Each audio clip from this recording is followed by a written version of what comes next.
So I think it's 1 p.m. Riga time, so we can start.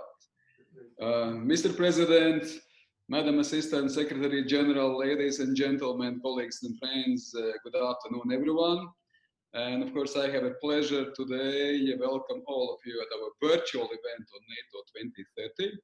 We have just published a collection of opinion pieces, and today we have an additional opportunity for reflection on transatlantic relationship. I think we live in times of uncertainty, in the shadow of coronavirus, disinformation, societal polarization. At the same time, it is important to remember that the geopolitics, global insecurity, great power ambitions, rivalry is still omnipresent. And some prominent experts have even alluded to the jungle that grows back in international relations. And solidarity of the like-minded is crucial in these times of uncertainty and vulnerability. And NATO has absolutely proven to be a most successful collective defense alliance historically. NATO and enhanced forward presence in the Baltic countries and Poland has been instrumental to reassure the Baltic Sea region, including the member states, including Latvia, in the wake of Russia's aggression in Ukraine. On the other hand, also this year has reminded all of us that the environment around us is dynamic, and NATO itself is in a need of evolving and adjusting and adapting and developing. So the alliance certainly goes beyond its initial goals of keeping Americans in, Germans down, and Russians out. So where do we go? What are the future goals of NATO? How will the organization look like in 2030? We've heard we will have a NATO ministers meeting in Riga next year. So I think answers to all those previous questions, and not only, are important for Latvia and NATO in general. So the process, certainly the partner, political, diplomatic, and intellectual. So cooperation between stakeholders in Latvia and within transatlantic community is extremely important. And here, without a further delay, I am delighted and honored to give a floor to President of the Republic of Latvia, Egils Levits, to provide his reflections and thoughts on NATO 2030. So the virtual floor, Mr. President, is yours, please. Thank you. Let me start with virtual greetings to you, Mr. Sprūds, to Madame Braže, to Mr. Lieģis, and all participants, Latvian and from Baltics and from Poland, to this meeting. In December 2019, NATO agreed to build a reflection group about the future of NATO in the next decade till 2030. And now we received the report of the reflection group end of November, and our task is now to reflect on this reflection group and what is the result. And this is the first meeting of our experts of our region on that, and I wish you a very successful meeting, very successful discussions on that. As you said already, NATO is a most successful and long-term military, and not only military, but also political alliance in the history of the world. Maybe you remember that in the 50s, 60s, there were three very similar organizations, CENTO and SEATO. You remember, but they disappeared. But NATO stays and becomes more stronger. And through different historical periods, Cold War, post-Cold War, so the last 30 years, and now we are also facing a new geopolitical situation, and NATO should adapt to that. And this is a task, this was a task to the reflection group, and now it's our task, to reflect on that and to give our opinions.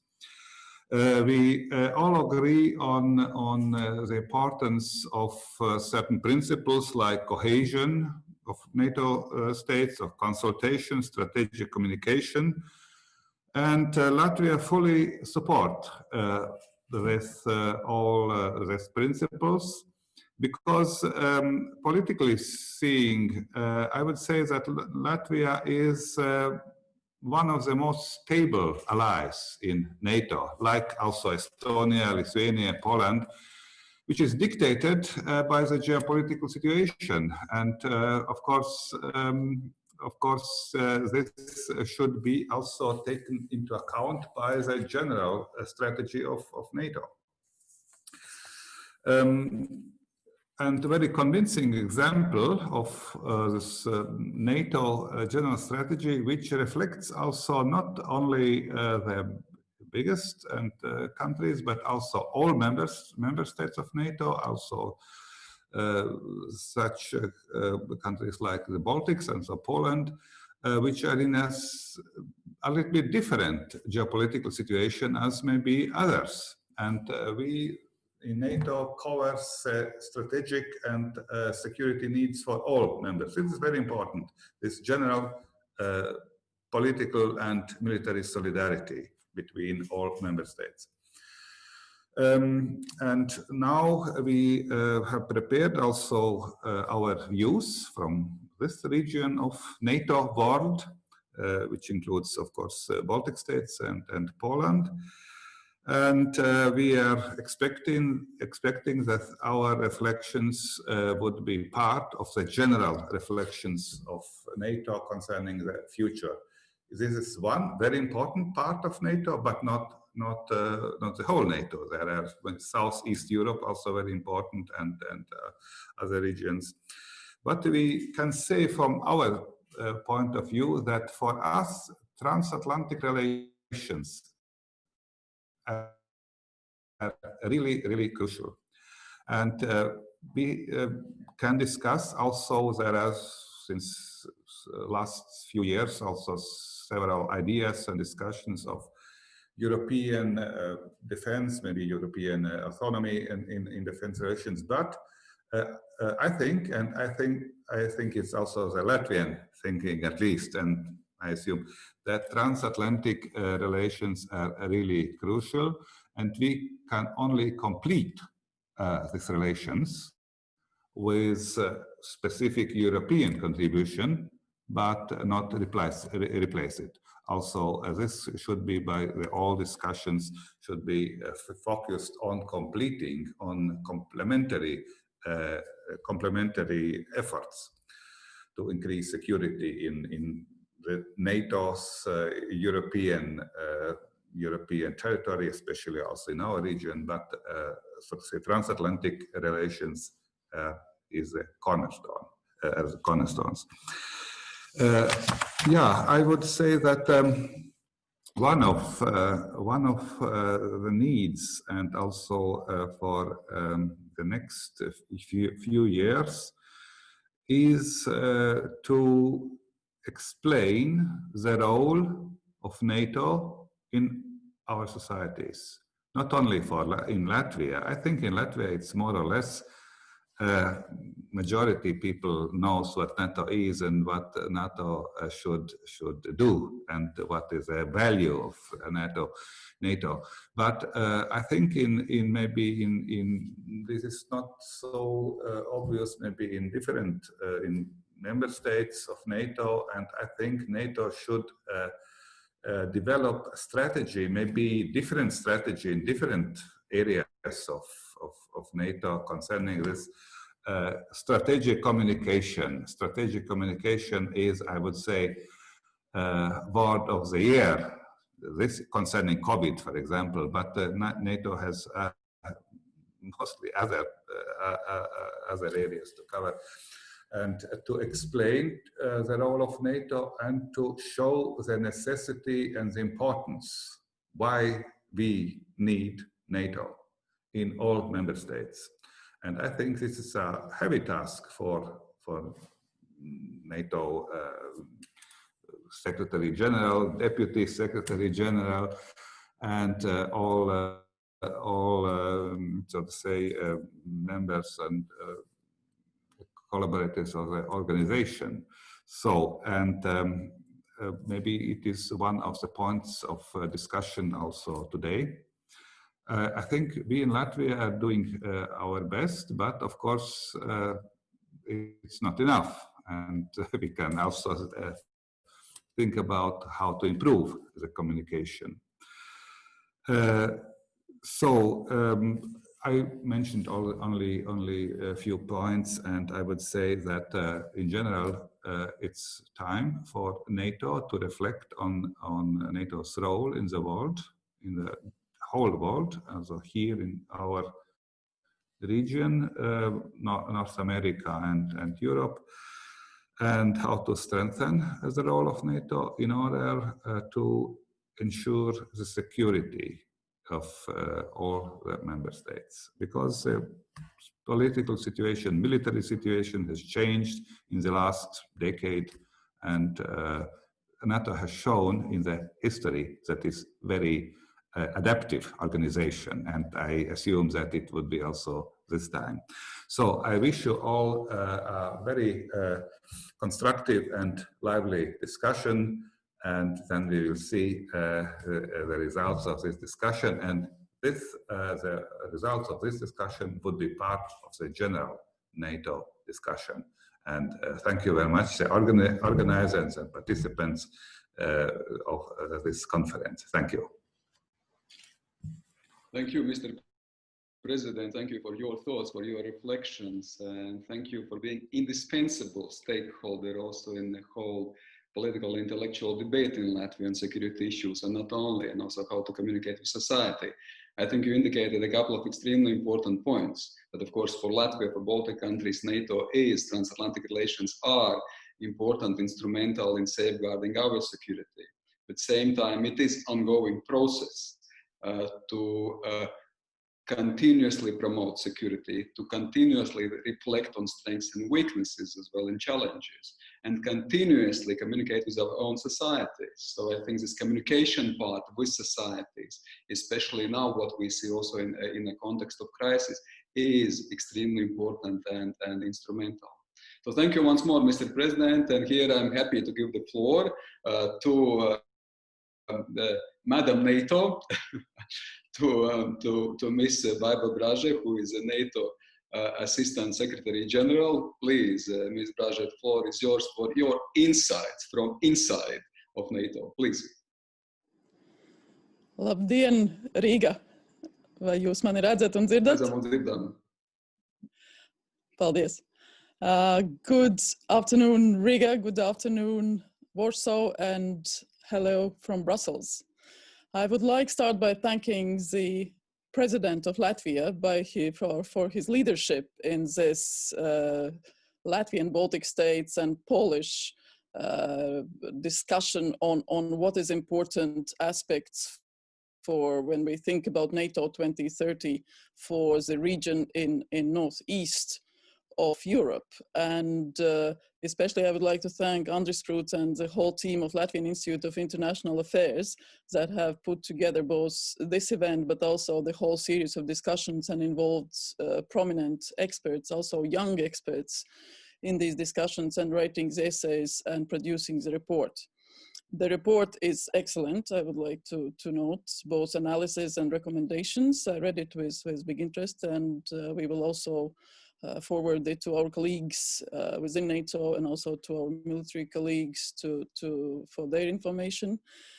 When we look at the recommendations, we already see that they span the whole spectrum of debates that we are having as part of NATO 2030, from how to ensure the deterrence and defense and collective security to how to respond to the new threats and new challenges.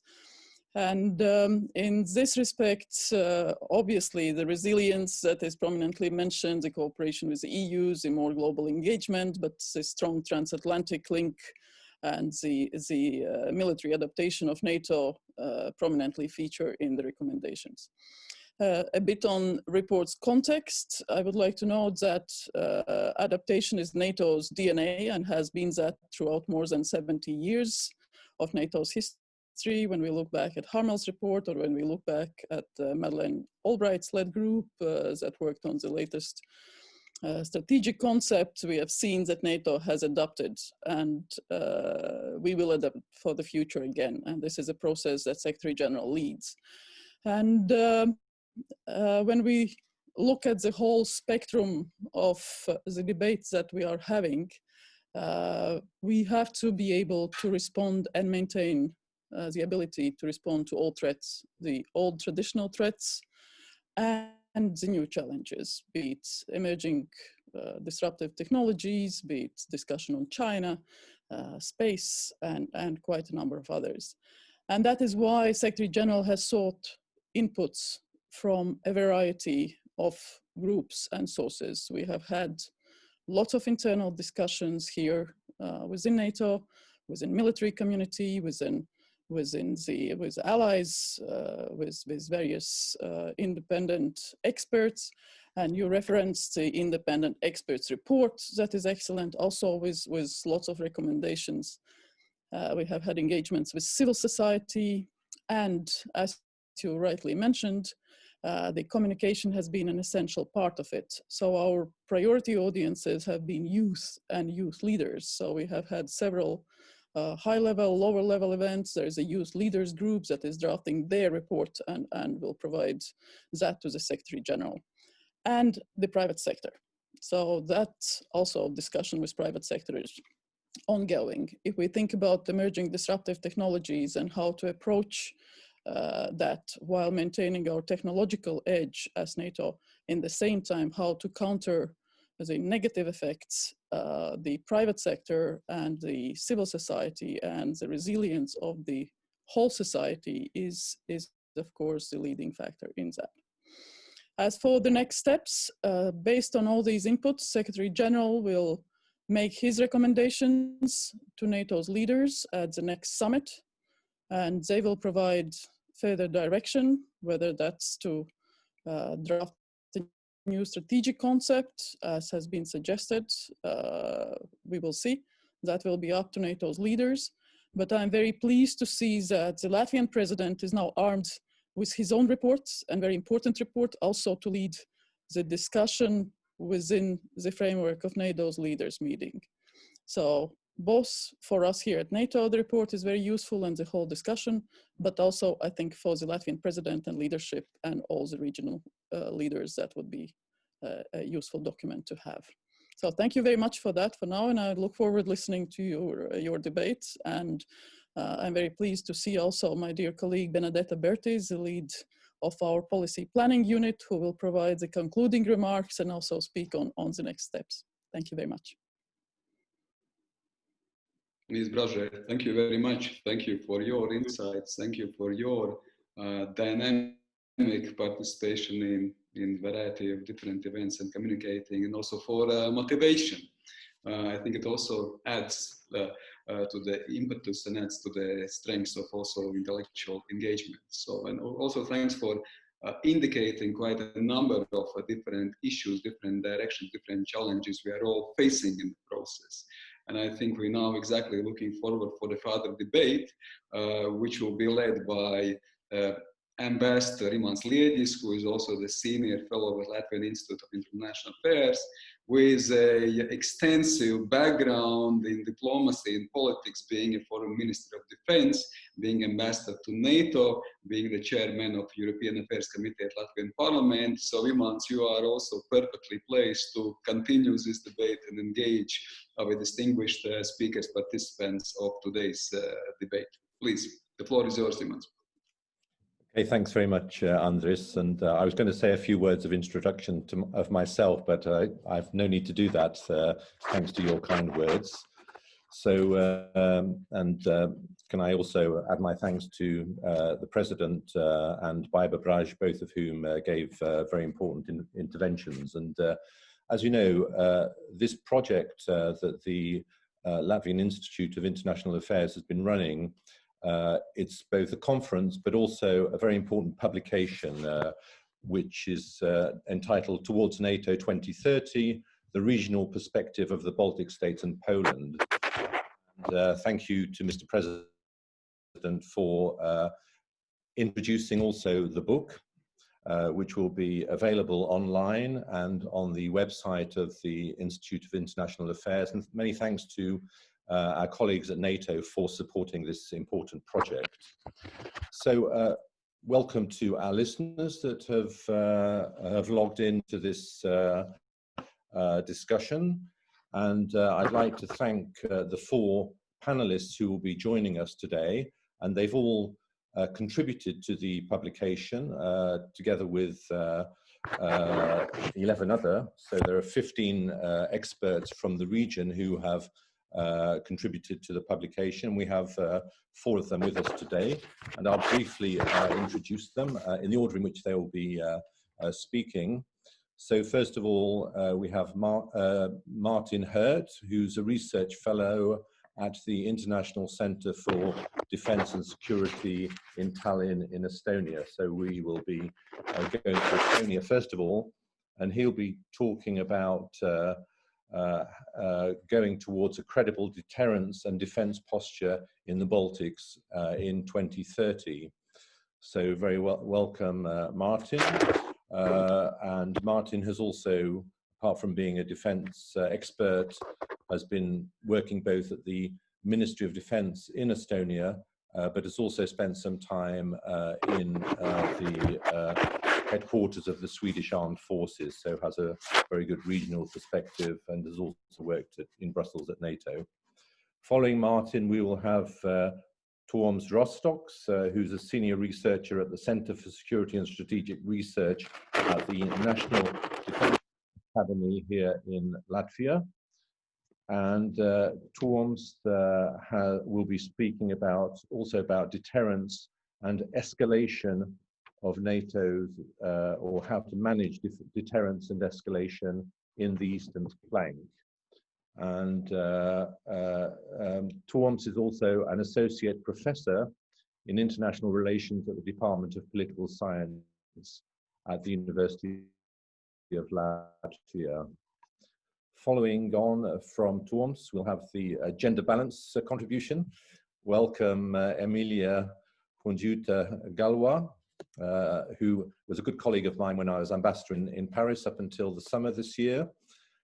She's based in both Paris, but also is linked to Sciences Po in Paris, where she did her PhD, and linked to the Centre d'études et de recherche de sciences administratives et politiques, another institution in Paris. So very welcome, Emilija. Good to see you again. And your topic will be NATO enlargement for the coming decade and what to expect from Georgia and Ukraine.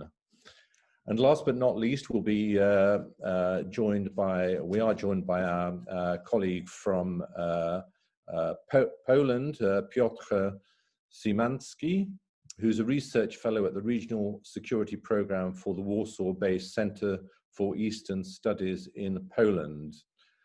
And Piotr focuses on the security and defense policies of the Baltic states and the Nordic states, as well as military cooperation in the region, and received your education at the Institute of International Relations at the University of Warsaw.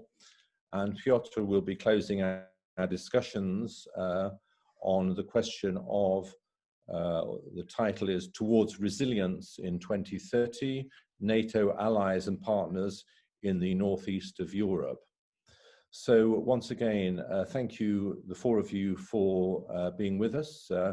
And can I also mention that after the interventions, as Baiba mentioned, we have another colleague from NATO, and that is Benedetta Berti, and she will be, before I ask people to join the question and answer session, Benedetta will be making some remarks on what we've heard already from our panelists. So without further ado, perhaps I can ask then Martin to start the discussions by speaking on the question of towards a credible deterrence and defense posture in the Baltics in 2030. So we'll have a 5 to 7 minute intervention by each participant, and then over to Benedetta, and then wider discussions. So over to you, Martin, in Tallinn. Can you unmute yourself? We don't hear you at the moment. Okay. You can hear me now? Thank you. Yeah. Thank you. First, I would like to thank the organizers of this event for giving me the opportunity both to contribute to the publication itself and also to speak here today. I am impressed by the ability of the Latvian Institute of International Affairs, with the support of NATO PDD, of course, to put together all these articles and deliver this publication, given the complicated times we live in today. I'm very much looking forward to read the rest of the articles. It is indeed an honor to talk about a credible deterrence and defense posture in the Baltics in 2030, which is also the title of my own written contribution. I will take a couple of minutes to describe the main conclusions of my article and touch upon some important aspects from an Estonian perspective vis-a-vis NATO 2030. I stress that these are my personal views and do not represent the views of the Estonian government or any other organization. Given the developments of our security environment, it is important that already made decisions are implemented and that the alliance stays vigilant and ready to adapt even further, pending future developments of the security environment. NATO will continue to be relevant only if individual members are willing to act and to deliver. As we all know, the agreed deterrence and defense posture consists of several mutually supporting elements. It builds on a limited forward presence in the Baltic states and Poland, as well as in the Black Sea region, that is backed up with significant forces that are ready to reinforce in case there is an armed attack against any ally. These conventional capabilities are complemented with nuclear and missile defense capabilities that together form NATO's posture. First, these conventional capabilities have only started to undergo the lengthy modernization effort to meet the needs of today and tomorrow. Sorry. It is important that each and every ally delivers, especially the European allies, and this requires more resources than were devoted for the military before 2014. There is no reason to believe that even this modernization effort will be sufficient.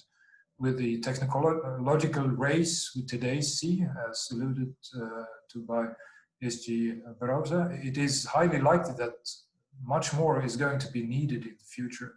It is about delivering the military capabilities we need, and also it is about a fairer burden sharing vis-a-vis the United States. European capitals cannot be serious simply by talking more. Nations also need to deliver the forces and capabilities that they have committed to. This obviously includes also the Baltic states themselves and also those nations that contribute to NATO's nuclear mission. Second, the elements of the agreed deterrence and defense posture need to be exercised to be credible. And the weak link that requires more attention in the years to come is rapid reinforcement. Reinforcement of the EFP battle groups in Estonia, Latvia, Lithuania, and Poland needs to be regularly exercised as part of both major NATO as well as also national exercises. Yeah. Third, the alliance needs to closely monitor Russia's military presence in Belarus and assess related threats, and if required, be ready to strengthen the deterrence and defense posture even more to mitigate the increasing threats to the Baltic states and Poland.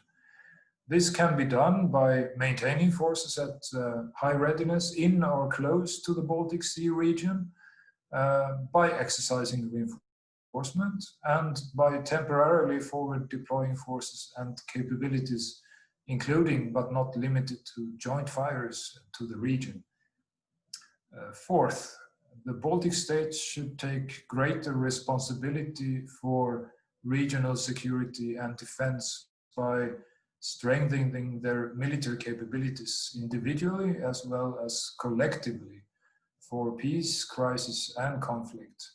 And these efforts should focus on the electromagnetic spectrum and also on the air and maritime domains, including through the Baltic States Naval Vision 2030 plus.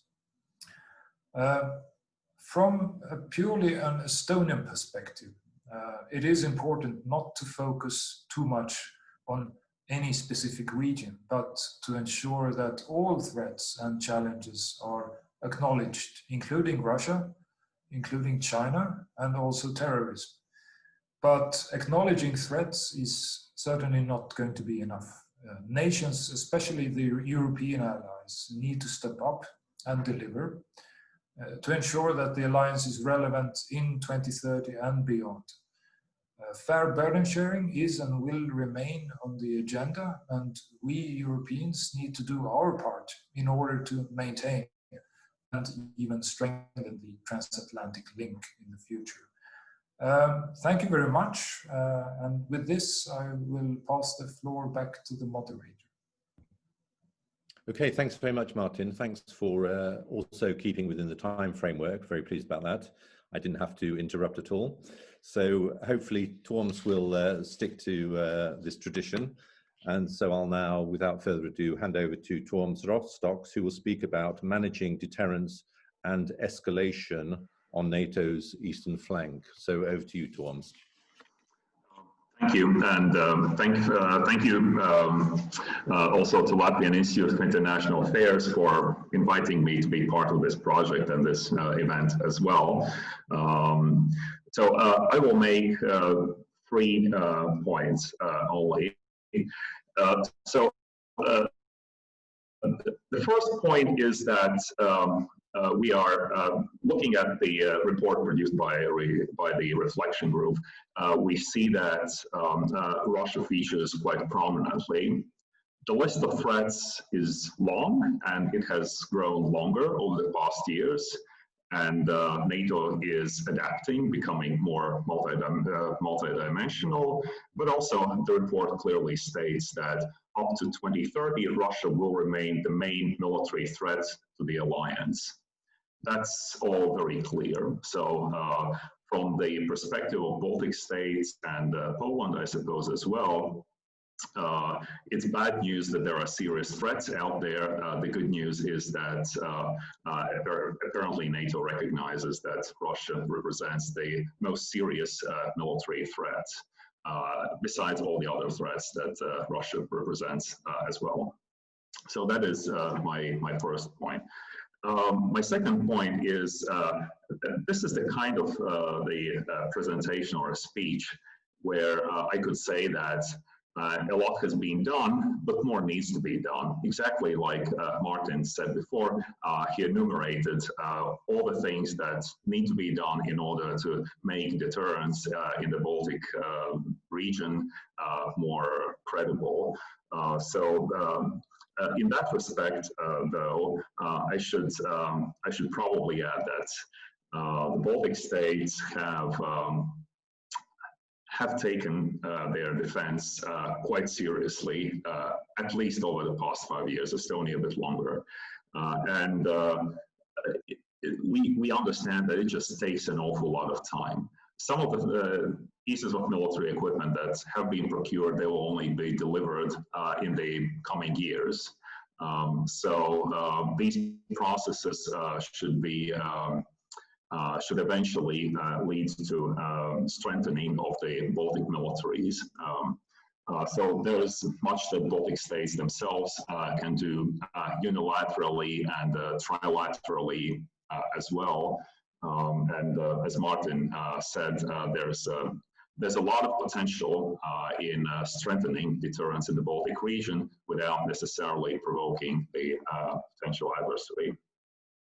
My third point is that, all right, my chapter is heavy on deterrence and light on escalation, but that is for one simple reason. If deterrence will work, then escalation is very unlikely, because when deterrence is credible, then the threat will not materialize, and escalation is unlikely. Also, I have to add that some of the problems we as NATO member states and also NATO as an alliance collectively, the problems that we are facing because of the complexity of the international threat environment and the complexity of us being so many allies, is that, well, we see complexity as a problem. But then probably if you look at this from the perspective of Russia, then complexity is a problem as well from the Russian perspective, because once you initiate a military aggression, either in the Baltic region or somewhere else involving NATO member states, then how do you actually control escalation? There are just so many moving parts that you would have to take into consideration that eventually the conclusion would probably be that it's better not to initiate the sort of military measures that would warrant response of NATO. So alliances look very divided very often from inside. But they look quite solid from the outside. And some of the problems that we think are serious problems and shortcomings, they might be seen in a different way from the perspective of Russia. One final word regarding NATO deterrence in the Baltic region. So deterrence is also very much in the eye of the beholder. So whether threats will materialize or not depends on how our alliance is perceived by Russia. And if Russia's motivation and behavior changes, then NATO will have to adapt again.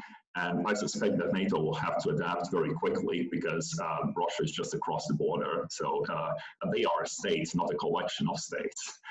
So NATO will have to remain flexible, and and would probably have to treat its deterrence posture in the Baltic region as the work in progress.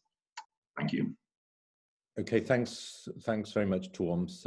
I think you tried to conclude on an optimistic note, and certainly the reflection group conclusions concerning Russia gives an opening for NATO to react if the behavior of our large neighbor does improve in any way, and I think that's very important.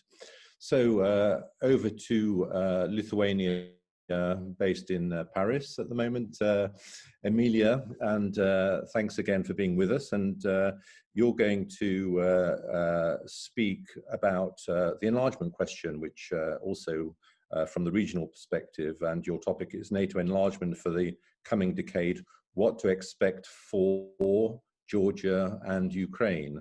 So over to you, Emilija, 5 to 7 minutes. Thank you very much. Really, thank you very much for this initiative to provide the regional Baltic-Polish perspective for the NATO 2030.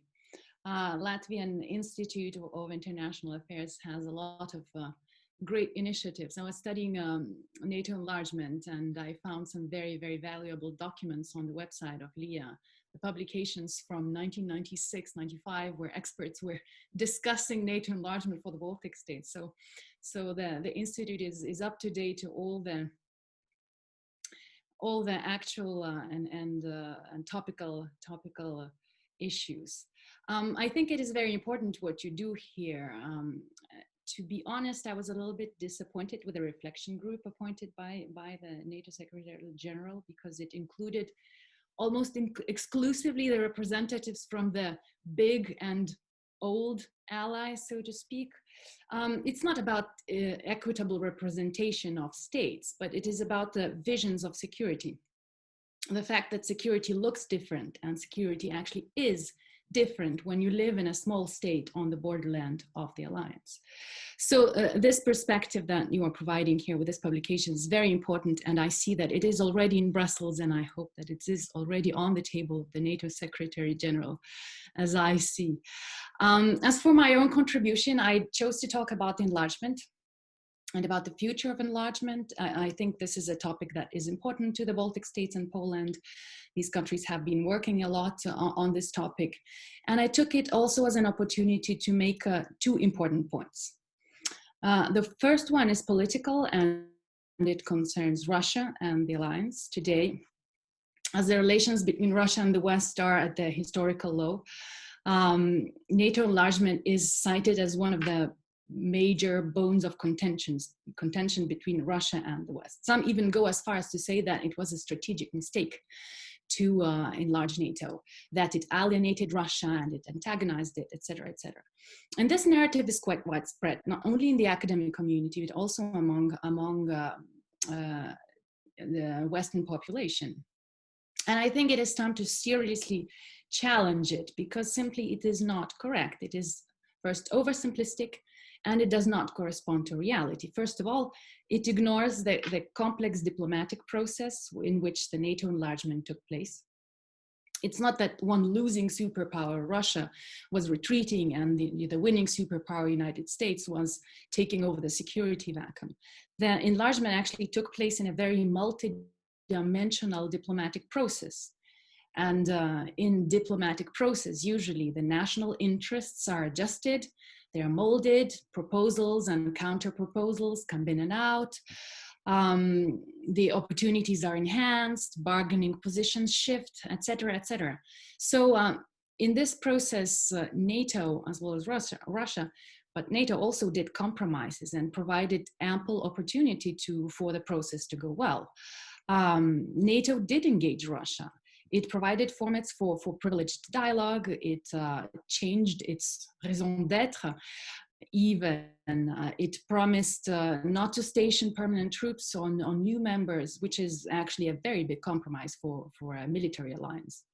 And for those who do not remember, that the cooperation between NATO and Russia was actually vibrant to the extent to which Russia itself wanted to engage with NATO. So I think that we should finally drop this narrative of humiliation and the claim that the West owes something to Russia. Secondly, why I think that the realist interpretation of NATO enlargement is incorrect. It is because it ignores the whole swath of Central and Eastern European countries who actually worked very hard and very actively to join NATO. In the end, hadn't Poland, the Czech Republic, the Baltic states, and other countries asked to be part of NATO, the question of enlargement wouldn't have probably even been raised. So one should ask the diplomats who lobbied for the future accession of their countries to NATO. And they will tell you how difficult, how frustrating at times, how long and uncertain the process was. So it wasn't just like that NATO expanded in a big boom, but it was a long and a very difficult process where outcomes were not known in advance and very uncertain. So these are issues that should be considered while thinking about the future enlargement. There are countries that want to join, and it is their will. It's not an American will or something like that. There are countries that want to be governed in a democratic way and be part of this liberal democratic community. And this is not an American or NATO conspiracy. It is called freedom. So this is something that needs to be seriously taken into account while discussing the enlargement as the process in general and discussing the future enlargement. The second aspect that I wanted to consider is the material one, and that is the actual possibility for Ukraine and Georgia to join NATO in a near or far future. So the reality is that Russia has imposed itself as a factor, and even if we acknowledge that it is unjust, but this factor has to be heeded. So there must be a right moment for enlargement. And one has to take into account somewhat of an enlargement fatigue.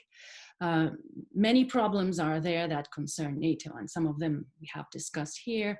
There are new threats and challenges. There is pandemics. There is terrorism, migration, etc., etc. And the alliance is not necessarily keen on dealing with new countries which need for protection. So I think that the answer is double. And one part of it is about framing. Ukraine and Georgia have to present themselves as countries that are indispensable for NATO, that are indispensable for the regional security, for the Black Sea region. They should also present themselves as countries that are worth being defended. There is such thing as reputational security, where you build a reputation of a country which is impossible to lose for the Western democratic liberal community. And then these countries should work to make their preparedness reality. They should use the cooperation tools to the fullest. And NATO has plenty of cooperation tools, partnership tools to help Georgia and Ukraine to advance in their reforms and to help them to actually become de facto indispensable. When Switzerland voted for several of times about not joining the European Union, the Swiss leadership says, well, we will wait until the European Union becomes like Switzerland, and then we'll let the European Union join Switzerland. So this is a kind of approach to switch the board and say that, you know, it's not that we are asking something from the alliance, but the alliance will profit from our participation as well.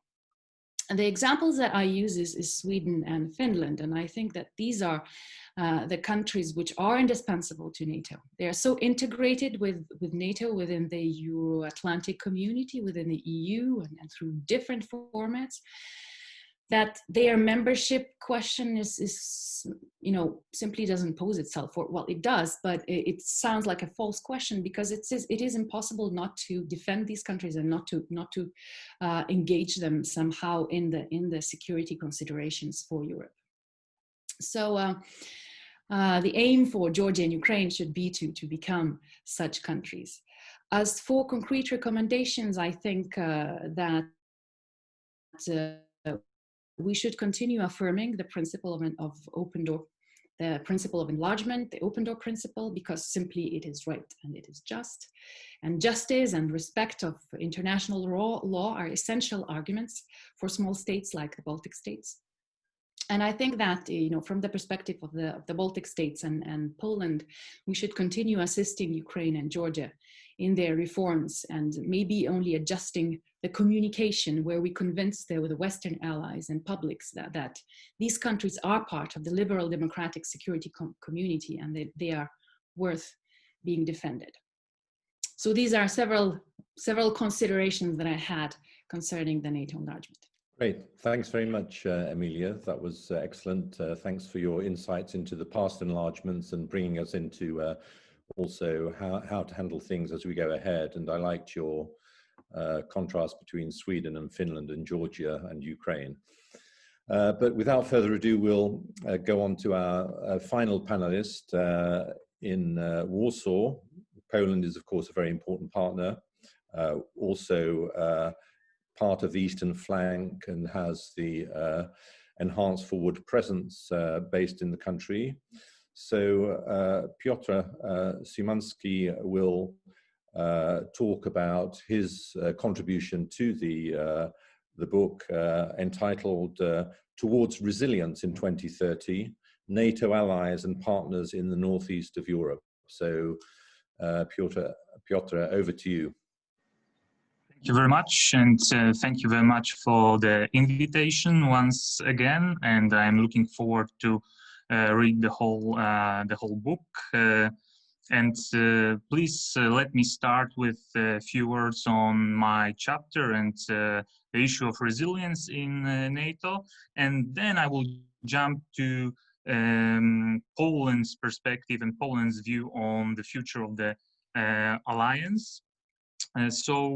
Resilience is becoming more important, not only in NATO, but in the Nordic and Baltic region as well. Actually, Secretary General described resilience as NATO's first line of defense, and mentioned that it should be one of the priorities of NATO 2030 initiative. And I am pleased to see that actually the Reflections Group report on the future of NATO mentions resilience 38 times.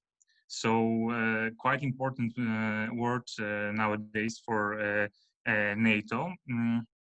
And there are a couple of reasons for that. I think that we can mention rise of hybrid threats, discussions around 5G networks, of course, climate change, but also the ongoing pandemic. So at the moment, NATO has 7 baseline requirements on resilience. They are related to things like water resources, energy supplies, managing movement of people, safety of infrastructure and communication, and healthcare capacity, the ability to deal with mass casualties.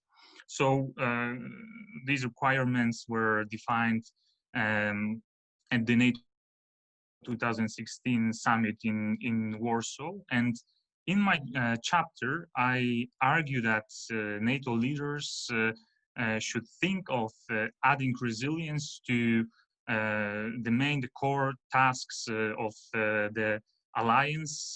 So add resilience to complement collective defense, cooperative security, and crisis management. Adding it to the core tasks of NATO would require, of course, capabilities planning process for resilience and requirements for each ally. And I think that NATO is very well suited to coordinate these efforts among allies and to inspire allies to do more with this respect. Of course, NATO can create own funds and own capabilities by developing, for example, Euro-Atlantic Disaster Response Coordination Center. But of course, the main responsibility lies within allies. And I think that adding this fourth core task might encourage them to do more in this respect. So please read my chapter. I shared some ideas how to strengthen NATO resilience in the alliance, but in our region as well, mentioning emergency supply agencies, which should be properly financed and well equipped, the security of supplies, and another important topic, which is civil defense and civil preparedness, which should be better developed in a kind of prepper approach. Sometimes I think we should be more aware of potential crises in the region, and also work with our societies to be more resilient. And just quickly concluding with some remarks on Poland. So I think for Poland, NATO has never been only about the military security. It was a question of ontological security as well. So NATO is about sense of belonging, and it embedded Poland firmly in the Western community. And this is the reason why I think it is one of the priorities for Poland to strengthen NATO in this perspective of next decade. And Poland would like to see NATO as a main organization for the security in Europe and the Euro-Atlantic area, the organization which is vivid, active, and relevant, and the organization which ensures this vital transatlantic link with not only US but Canada as well. And if you would like to read more about priorities for Poland regarding NATO, like deterrence and defense, or open door policy, quicker decision making, keeping enhanced forward presence, you can go to Polish National Security Strategy, which was published in May this year, so it is relevant here. Thank you. Okay, great. Thanks very much, Piotr. And I think, in Latvia, we very much value your reference to Canada as being part of the transatlantic link, because as you know, Canada is the framework nation for EFP here in Latvia. So thanks very much for the comments and the insight from Warsaw. And now I'd like to invite Benedetta to make some comments on what she's heard, or some contributions, some remarks about the NATO 2030 process. As I understand that you have certain responsibilities within the alliance to keep track of what's happening with the NATO 2030 process. So thanks for being with us. Over to you, Benedetta. Indeed, thank you. A lot of food for thought. So, but let me start by thanking everybody for their presentation, and also to confirm that I'm heading the policy planning unit in the office of the Secretary General. So we are coordinating this NATO 2030 process, and I was very happy to hear about this particular publication. I also have to say that I am halfway through it. It's a very substantial body of work. The reason why I think it's so important is really to answer, this goes back to one of the points that has been raised in the past few minutes about the importance of NATO 2030 and the recommendations that will be put to the table for NATO leaders to reflect 30 allies. And I think this is absolutely crucial, and it's incredibly important to the Secretary General, which is one of the reasons why over the last year, looking forward, the Secretary General has been so keen to commission this report that was just published, but at the same time to do more. The report is one important input, but is exactly that. It's a conversation starter. As the Ambassador Braže mentioned, her division, she's doing fantastic work to make sure that we also have a dialogue with civil society, with youth, with the private sector. And at the end of the day, if I look forward towards the 2021 summit, the Secretary General's objective is to bring to the table few strategic level recommendations. So what we're looking for is really not many in number, but really substantial ways to advance us as an alliance. And I think what I heard this morning, afternoon, depending on which time zone you are, is already very encouraging, because a lot of what we are initially thinking, I think, aligns very well with what's already in the report. And it aligns very well with the Secretary General's 3 priorities, which are, of course, to make sure the alliance stays strong militarily, becomes stronger politically, and adopts a more global outlook. And I think the presentations today really brought home why it's so important to us to start with the strong militarily. Our military strength and our solidarity and mutual commitment to each other are what underpins everything NATO does as an alliance. Without it, there is no credible defense and defense. Without it, there's also no stronger political NATO. Our political voice, our global standing in the world, rests on our ability to remain a credible military political alliance. So to do that, we need to remain strong militarily. I don't think there is any more to say about that, and that's why we need to start with that priority. And I completely agree with what has been said, with what has been said by the presenters. First of all, this is about defense spending. There's no way around it. We need to continue with that commitment. It is difficult, especially in a post-pandemic, what will be, hopefully in a few months, a post-pandemic world, but the security environment is not getting any easier, and our credibility rests on our ability to meet those defense spending commitments. It is also about investing in the right capabilities and fill capability shortfalls, which is something I heard already by the presenters I agree with, so that we can maintain a credible deterrence and defense posture looking towards 2030. I think as much as we do that, we need to continue to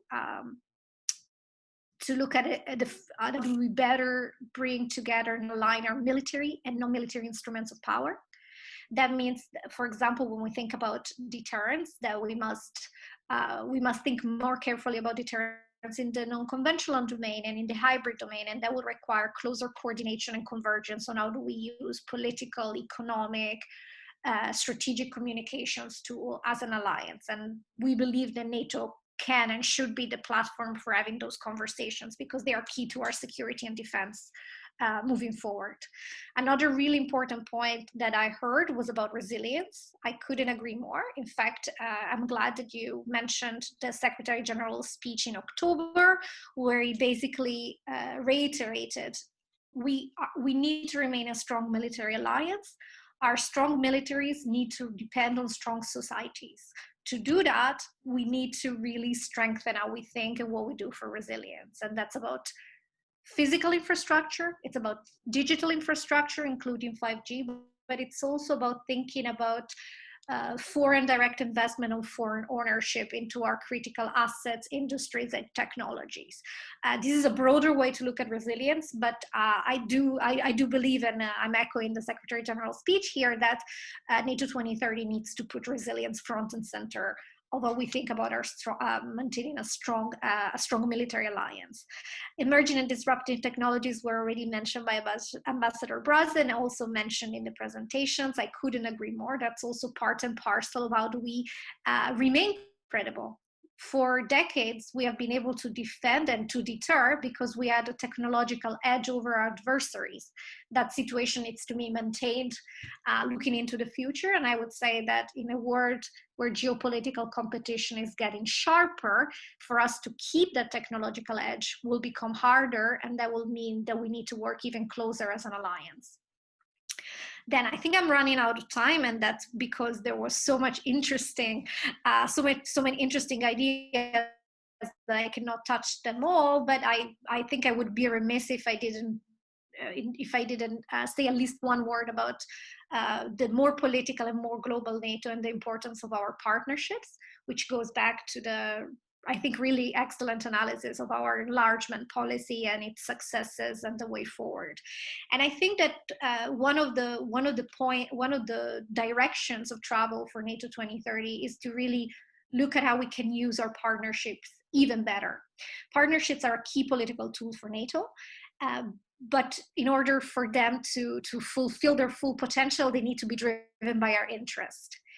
They need to be tools to achieve our objectives. And I think the Secretary General again mentioned that in a world in which we're going to be more challenged and in which geopolitical competition and the rise of China are going to put pressure on the rule-based international order, in that kind of context, we need to use our partnership more to work with like-minded countries.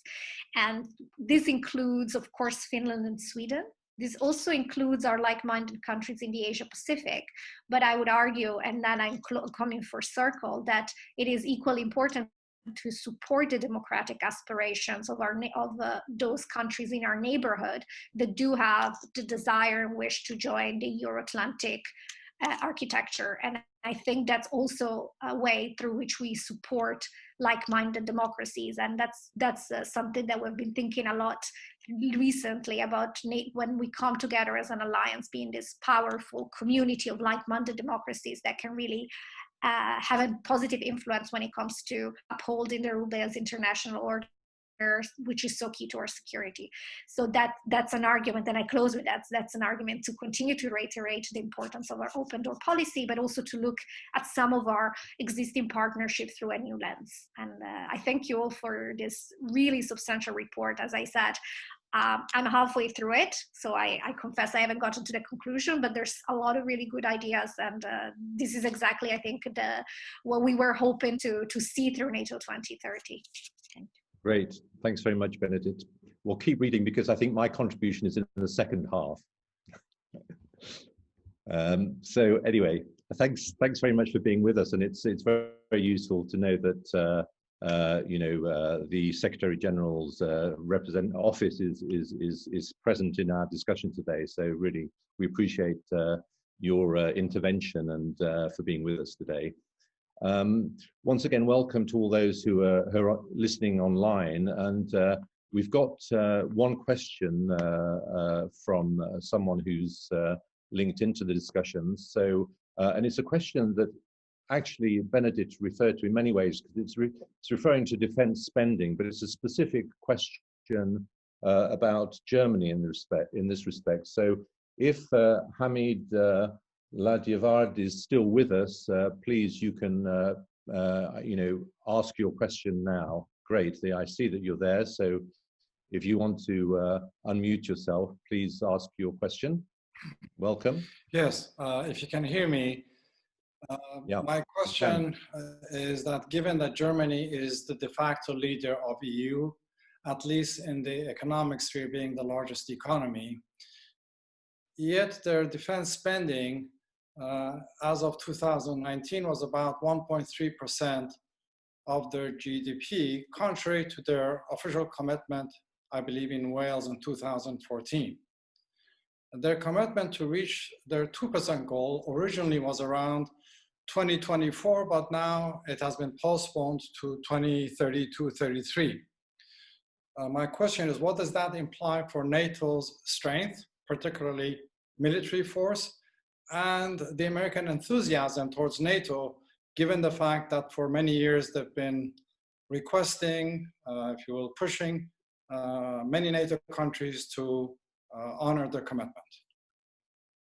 Okay, is there anybody in particular who you want to answer that question, or is it just a general one for any of the panelists too?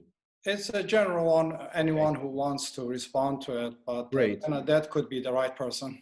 Okay, thanks very much. And I think it's an important question because, as we've seen during the current American administration, there has been fairly personal attacks on Germany vis-a-vis this whole question of defense spending. So do we have, and I think another element that we need to look at generally on defense spending, which we haven't really discussed so far, and I'm happy for anybody to take this up, is the effect to which COVID will impact on defense spending, because I think clearly, there's the economic crisis and the economic implications of the pandemic will surely have implications on defense spending in the coming years. Do we have any takers that want to raise their hand? I see Martin in Tallinn is offering to come in on this. Over to you, Martin. Thank you. Yes, thank you for the very good question. I would answer your question, and I have two aspects to raise. And one is perhaps also going back and look at the report written by in relation to NATO 2030. And one perhaps personal reflection is that it somehow has a view which I read, and I can see that on a number of pages in this report, that militarily NATO is ready and we're done, and we only need to maintain a strong military alliance, but we need to strengthen the political aspect. And I believe that if we actually go and look into the military capabilities NATO has today, adaptation takes many years to accomplish, and we are certainly militarily not there yet. The capability targets that the defense ministers agreed in 2017, they take perhaps 10, perhaps 15 years to deliver. So militarily, the alliance is certainly not ready. It has only started to adapt. This is not the end, it's only the first steps of the beginning. So answering your question on Germany, I think Germany is very similar to many other nations. There is a huge need for modernization.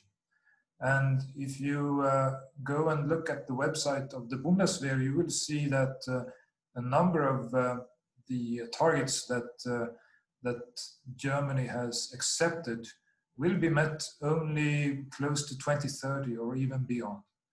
And if the military modernization is not sufficiently funded, then that could mean that these capabilities are delivered not even 2030, but perhaps 2035. And then we talk about decisions made even 3 years ago.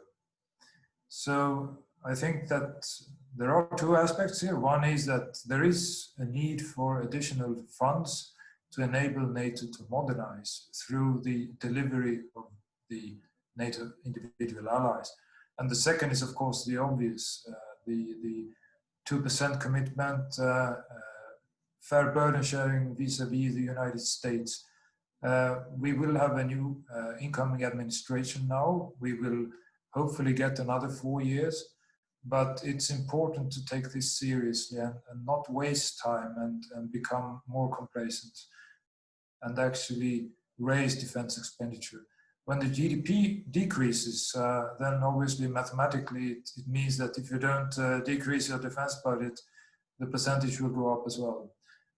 There is a recent study, I think, that I saw some weeks ago that indicates that the number of nations in Europe, despite the fact that the COVID pandemic will have a big impact on GDP growth, they will actually increase defense spending. So I think it looks encouraging. Thank you very much.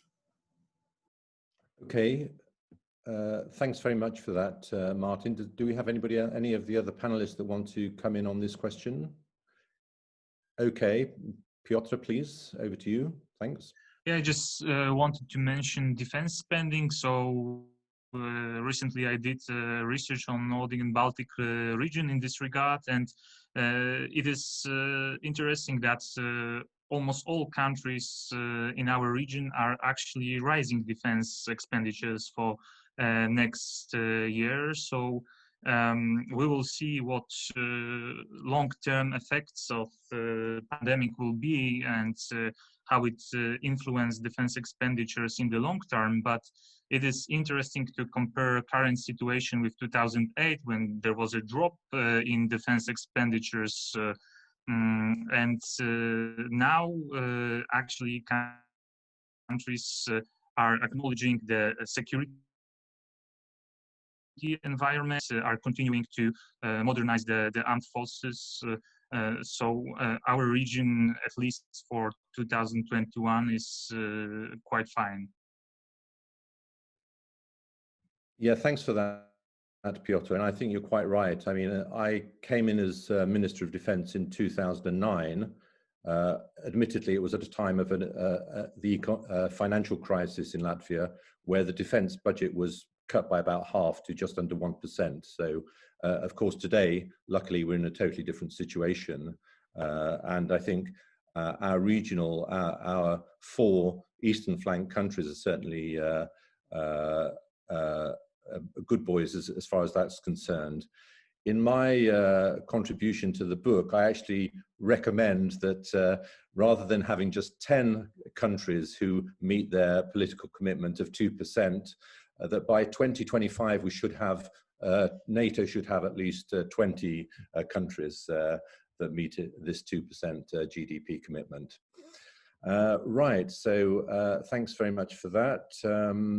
No further comments on this particular item. We've got a couple of questions from Facebook, and I'll take the second one that has been received because the first one is a fairly Latvia specific one.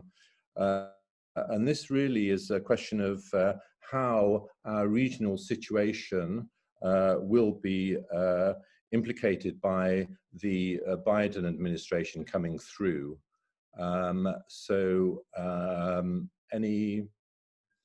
Emilija, I know that you have to leave by 2:30. Perhaps you want to come in on this issue, the Biden administration's, the difference it'll make to our regional security. Any comments on that?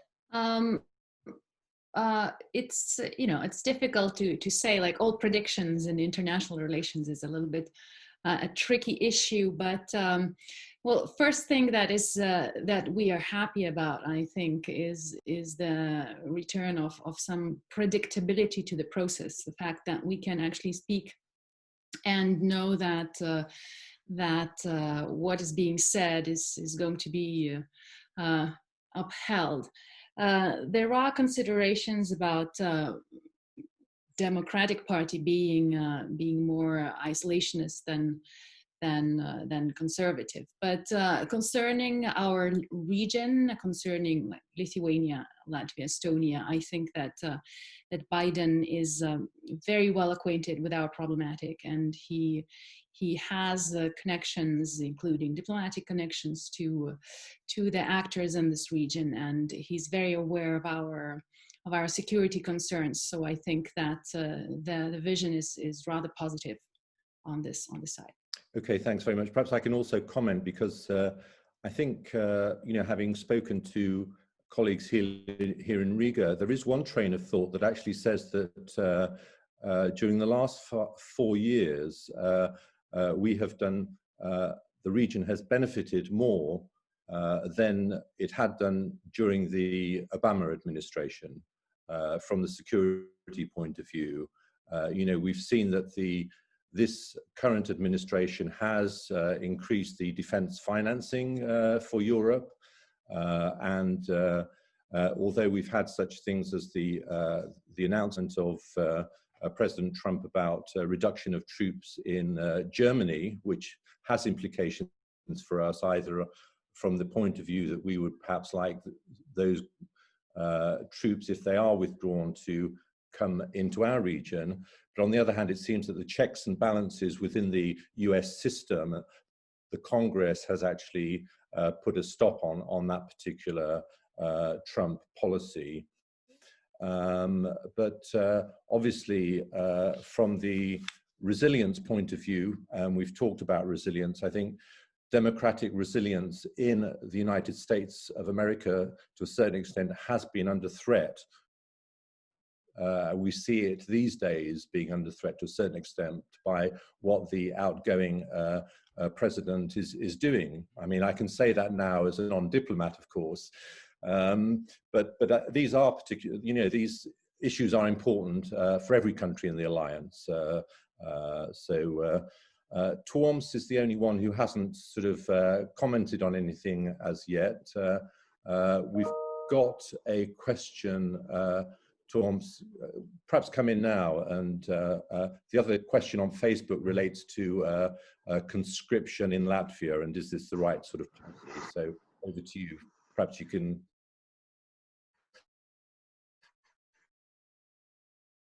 comment generally, and you might want to... First, a brief comment about Biden, incoming Biden administration.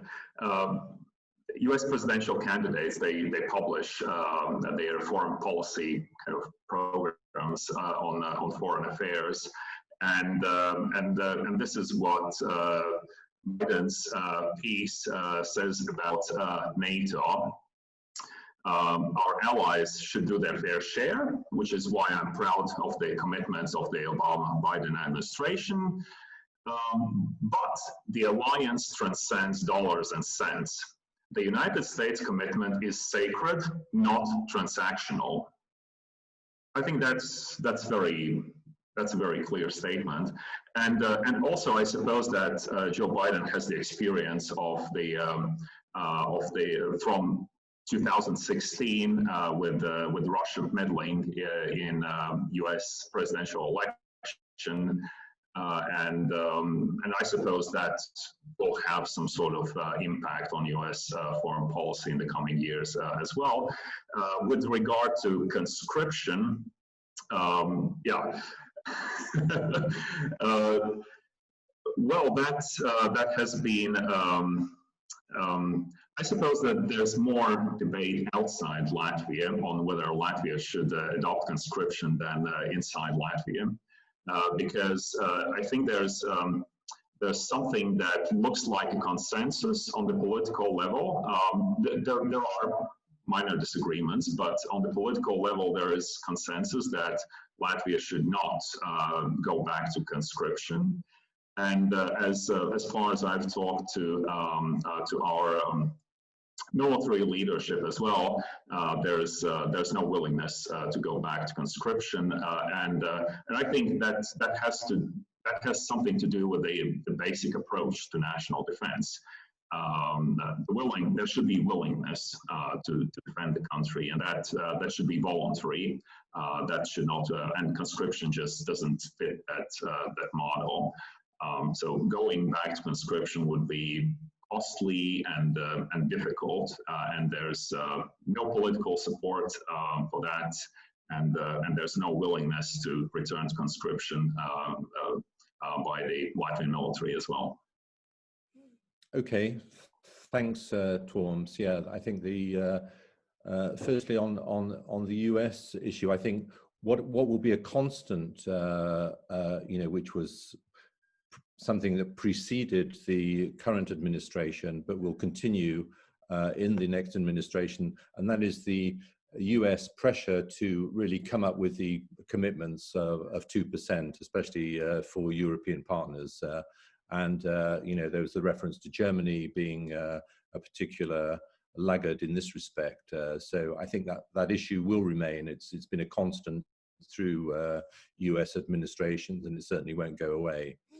And I mean, on the conscription point, this was a sensitive issue when I was in office as minister, but I received the advice from colleagues, advisors in the ministry that because we had moved away from conscription not so long beforehand, it was still something that was not really acceptable within society. And of course, Minister Pabriks has been a big advocate of the total defense concept and getting the whole of society resilient and engaged in defense and security issues, which I think is an essential alternative because our neighbors to the north and south have both, in one way or another, gone into conscription.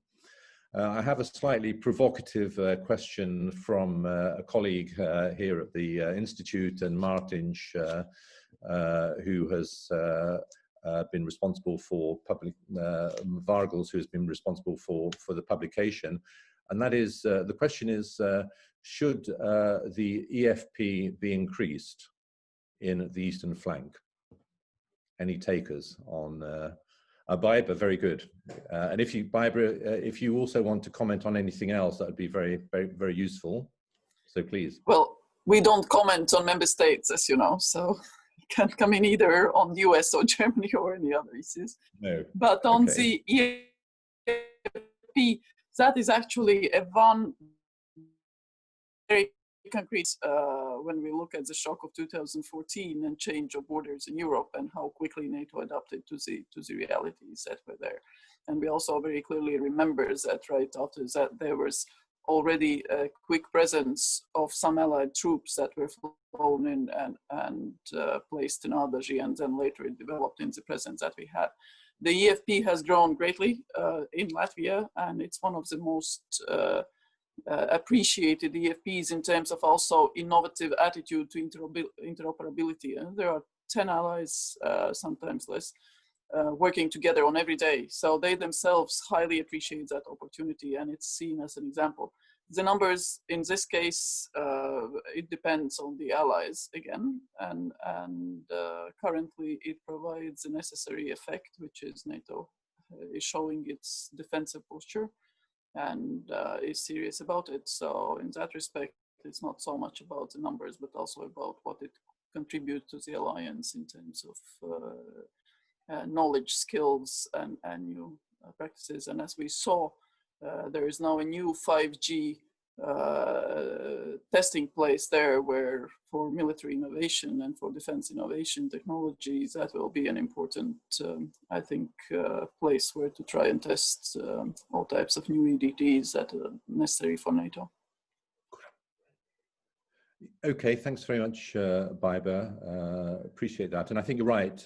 Essentially, the alliance reacted very quickly to the events, you know, Russia's annexation of Crimea and the subsequent military intervention in eastern Ukraine. And I know that Piotr, in his contribution to the book, looked at the way, and I think it was you who looked at the way in which the summits took their decisions, and these decisions were subsequently implemented. So I think this aspect of solidarity of EFP is very important. We feel that, but at the same time, I think it's very important for you know, to have this mixing of different allies recognizing what aspects of defense and security are important in each of the regions.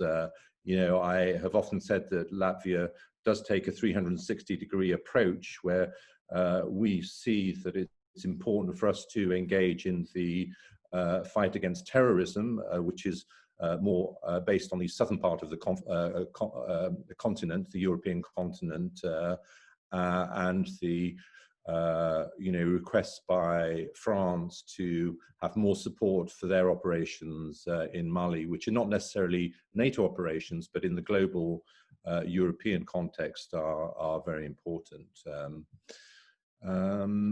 Do we have any further questions, or does Artis Lange, if you're still with us, the founder of the Latvian Institute of International Affairs and a good colleague and a member of the of Latvia's Parliament, is hopefully still online. And if you are, Artis, please join the discussion just in its closing stages.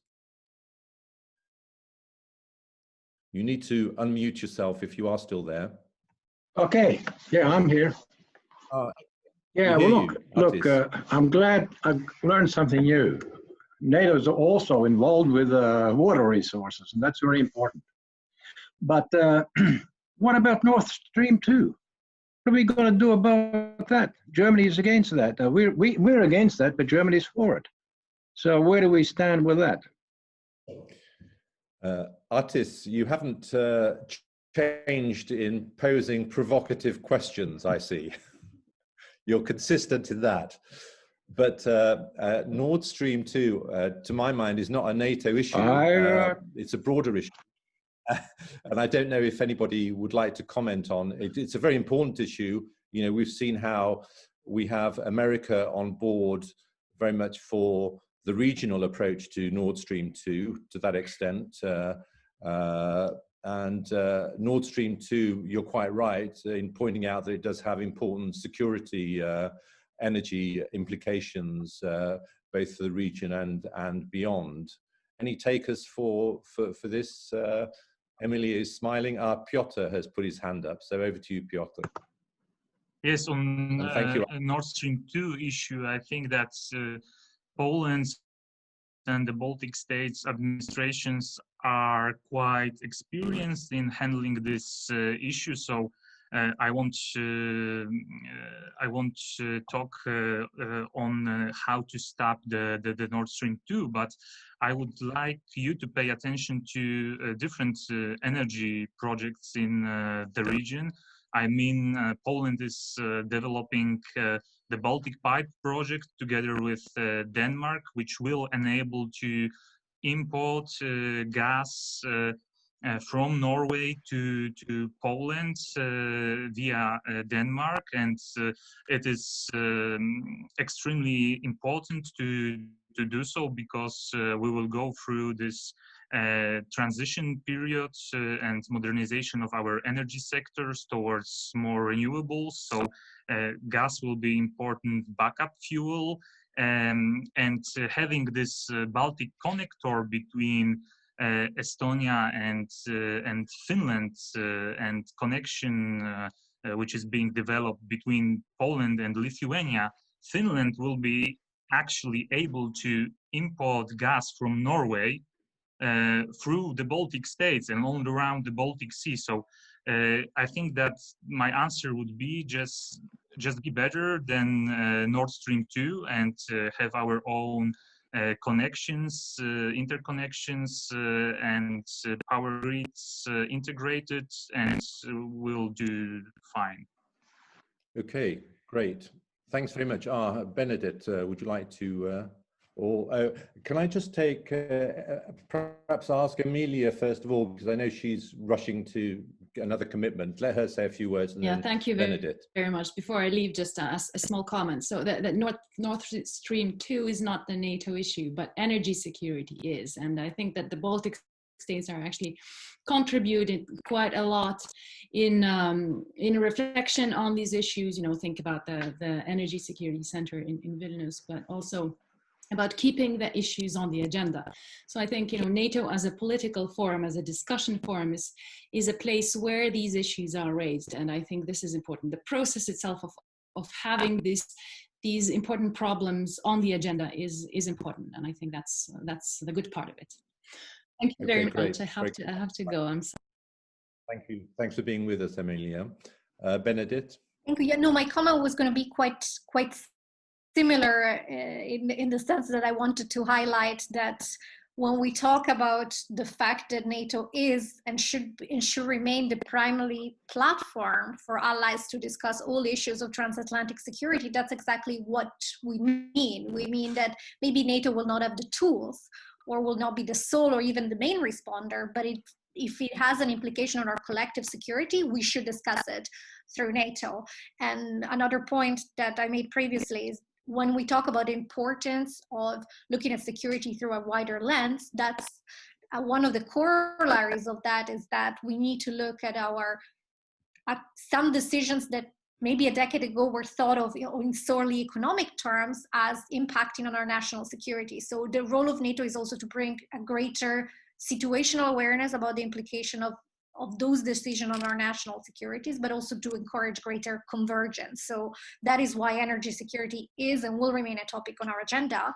And I also would like to say that the question also referenced climate, and I want to underline that this is also something the Secretary General is very determined to push forward in the new year, to look at what NATO can do when it comes to adaptation and mitigation to climate change and to its impact on our security. So we are really looking a little bit broader because we understand that the security environment demands us to do so if we want to. Okay, great. We're coming to a close. I just want to comment on this last, not the climate, but the Rail Baltica, because of course there's another very important project regionally, and which has security implications, and that's Rail Baltica. You know, it has implications for military mobility, the reinforcements issue, which was raised earlier in our discussions, and this is something where all three Baltic states, but obviously Poland and to a certain extent Finland is involved with implications on the alliance, and it's important that NATO is also giving support to this question of military mobility, something that has been taken on board and which links into NATO cooperation with the European Union, which we haven't really discussed much today, but is an important issue. So, in closing, well, thanks very much both to Benedetta and Baiba for being with us, linking in for Brussels, and for staying through the whole of the discussions. I think it's very helpful for us to know that you're there and that you're listening, and that you'll be studying very thoroughly the recommendations and the comments that were made by this publication that's coming out and from the discussions today. And thanks once again for the important support that the Institute has received from NATO to allow this project to go through. And we're certainly, we will stand ready and willing to continue exploring the important issues of NATO 2030 through next year. So, and to make further contributions to the very important debates. Obviously, the President is not with us now, but you know, I think we've all been very gratified to have his engagement and his opening address and his opening comments in the publication itself.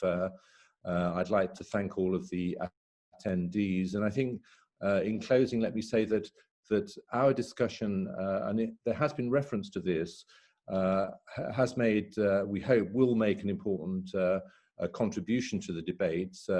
We've just had the reflection group reporting, and what's interesting is that one of the first recommendations that they make is towards is the need for a new strategic concept, which will be addressed by the Alliance next year, and perhaps our experts on the ground will also be able to give an input, just as we did during the debates and the group, the Albright group that dealt with the 2010 strategic concept. I think don't forget that our region should have an input to the strategic concept. And the other main areas of recommendation that were highlighted by the reflection group were in fact Russia and China.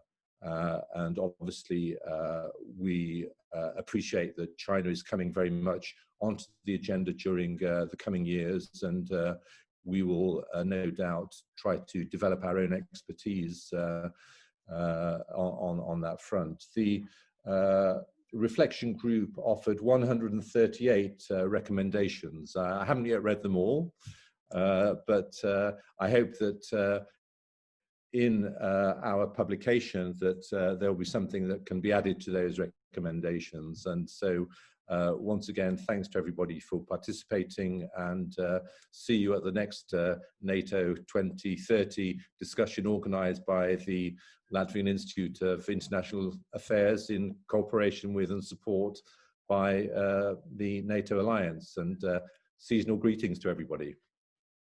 And stay safe and healthy. Thank you. Bye. Thank you to everybody. Thank you. Bye-bye. Thank you. Bye.